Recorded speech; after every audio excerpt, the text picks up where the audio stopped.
July 14, 1972, 2:13 a.m., NHRA Headquarters, Columbus, Ohio. Dallas Gardner, the man who built modern drag racing, sits alone in a locked office, door chained from the inside. On the desk, 8 competition licenses, 8 photographs, 8 lives. He pours a trembling shot of Jack Daniels, stares at the top photo for a full minute, then stamps every single license in red ink. Permanently ineligible, no reinstatement, ever.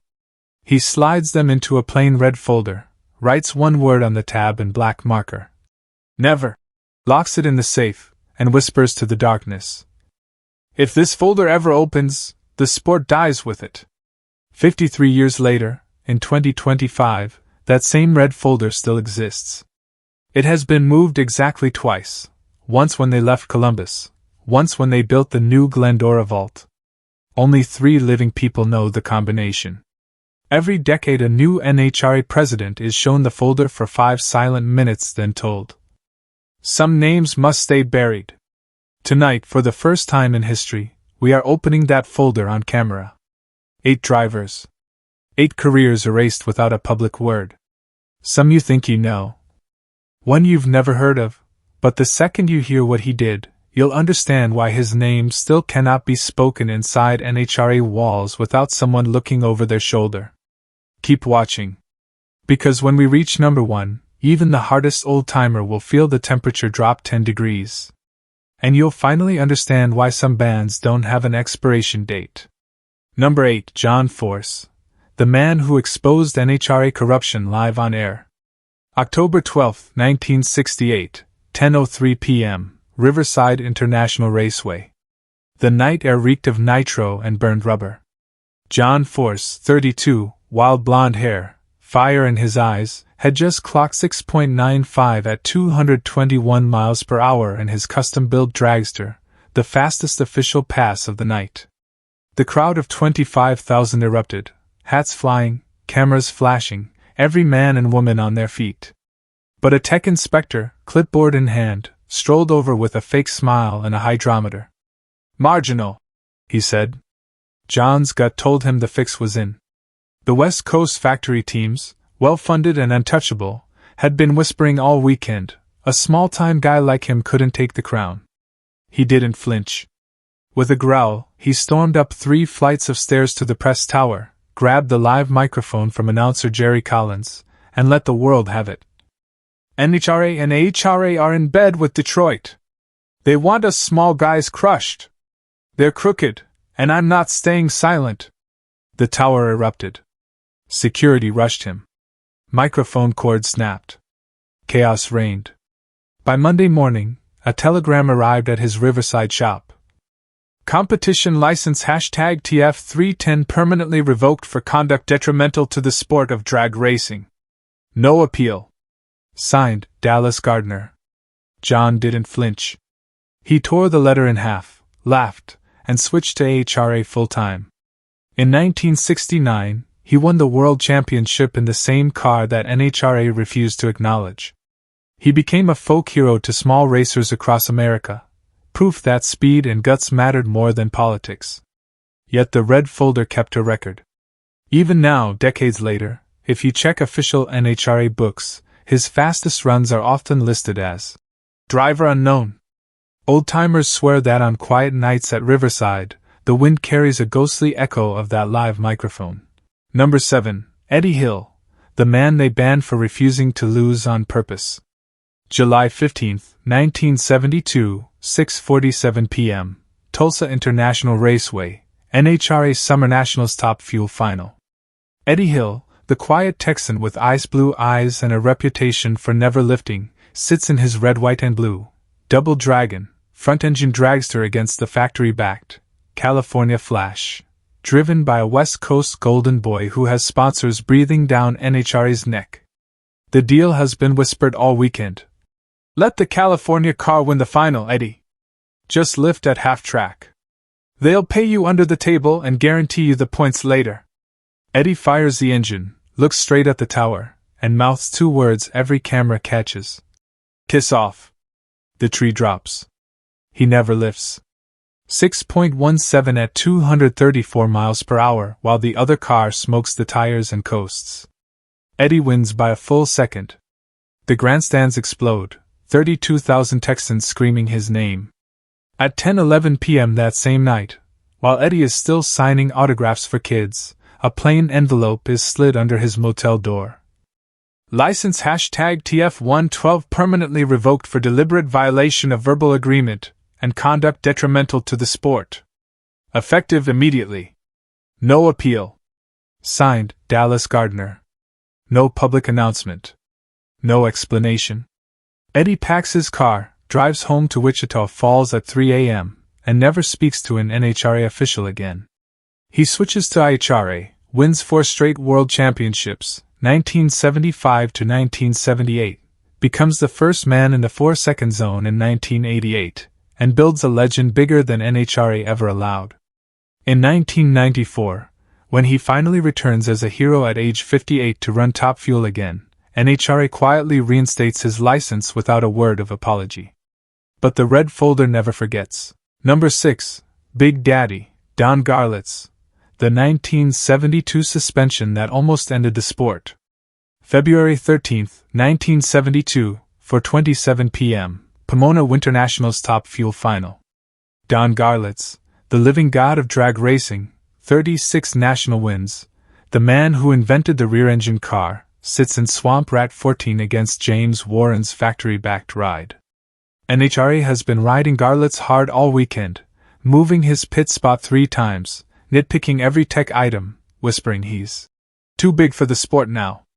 The final is red-lit by .003, but Garlits runs 6.07 anyway, quickest pass of the meet. After the burnout, he climbs out, walks to the timing tower, and tells Dallas Gardner on live microphone in front of 68,000 people. "You people have been trying to get rid of me all weekend. I'm done with your politics. I quit NHRA right now." He throws his helmet into the crowd and walks off the property while the grandstands chant his name like a prayer. That night, Gardner calls an emergency board meeting. By 6 a.m. Monday, a telegram arrives at Garlits' Seffner, Florida shop.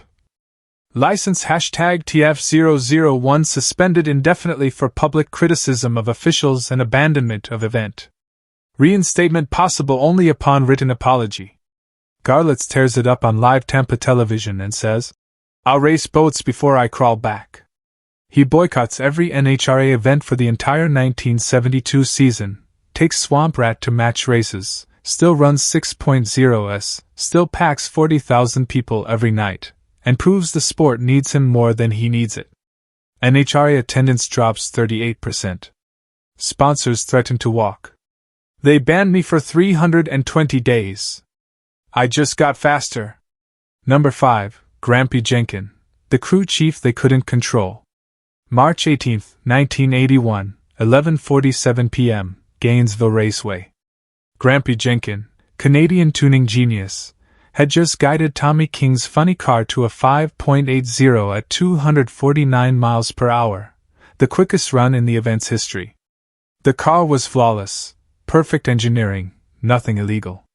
Yet NHRA tech inspectors tore it apart for hours, their eyes narrowing at every detail. Later, NHRA VP Steve Gibbs cornered Jenkins in the motel lounge. "You're making the rest of the field look foolish. Slow it down, or we'll make you stop," he said. Jenkins smiled calmly, finishing his beer. "Try me in Houston," he replied. 3 weeks later, Tommy King's funny car ran even faster. That morning, a certified letter arrived at Grampy's shop.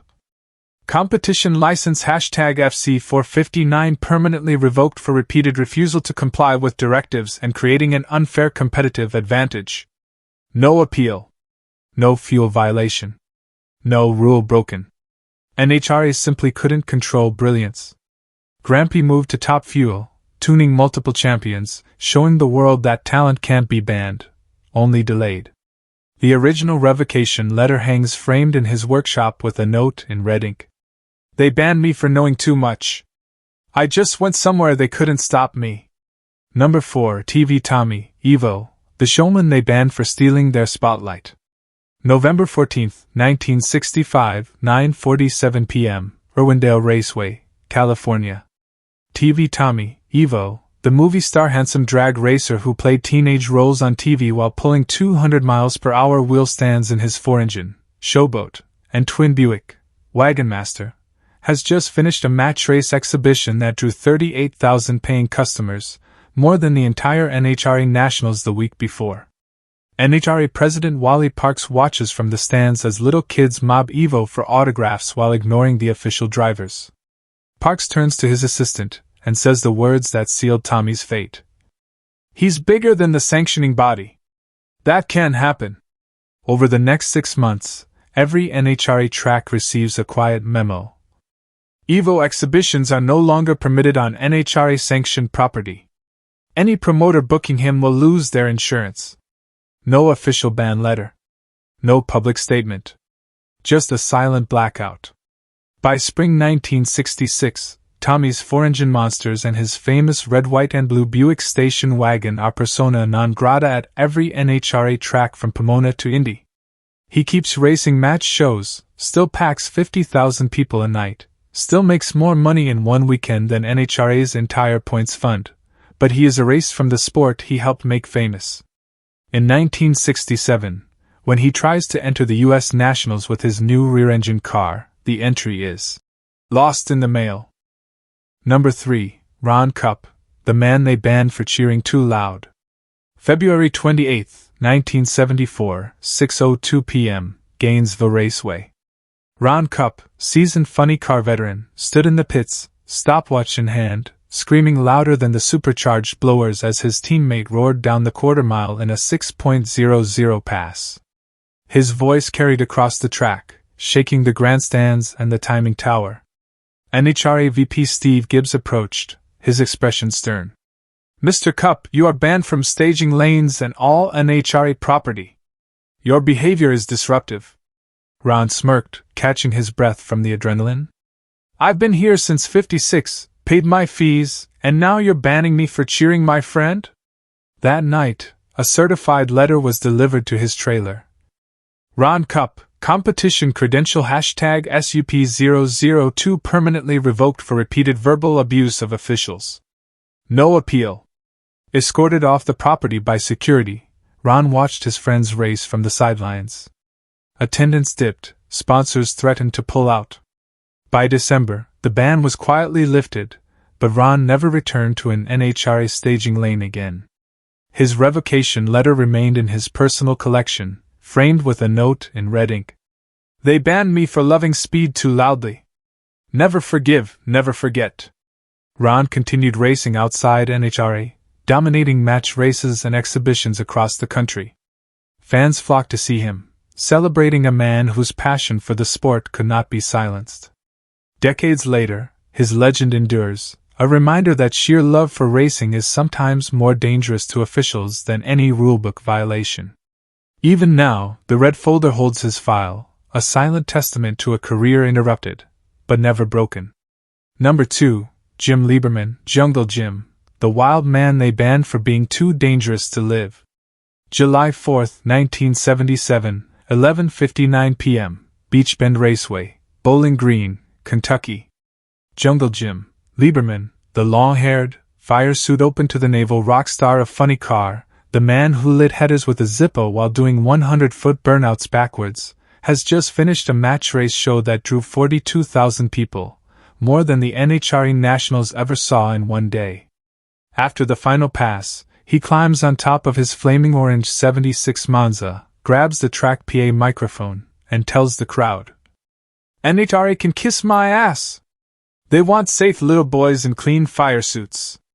I'm here to give you a goddamn show." The place detonates. Girls rush the car. Fights break out in the stands. NHRA Vice President Steve Gibbs, watching on closed circuit from Indy, slams the table so hard he cracks it. 3 days later, July 7, 1977, a Western Union telegram is delivered to Jungle's Virginia Beach shop while he's on the road.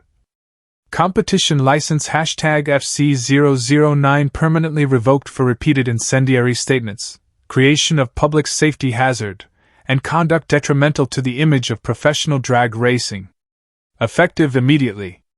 No appeal. Signed, Dallas Gardner. No warning. No hearing. Jungle laughs, tears it up on stage that night in front of 30,000 people, and keeps match racing for 2 more years, still packing every drag strip from coast to coast.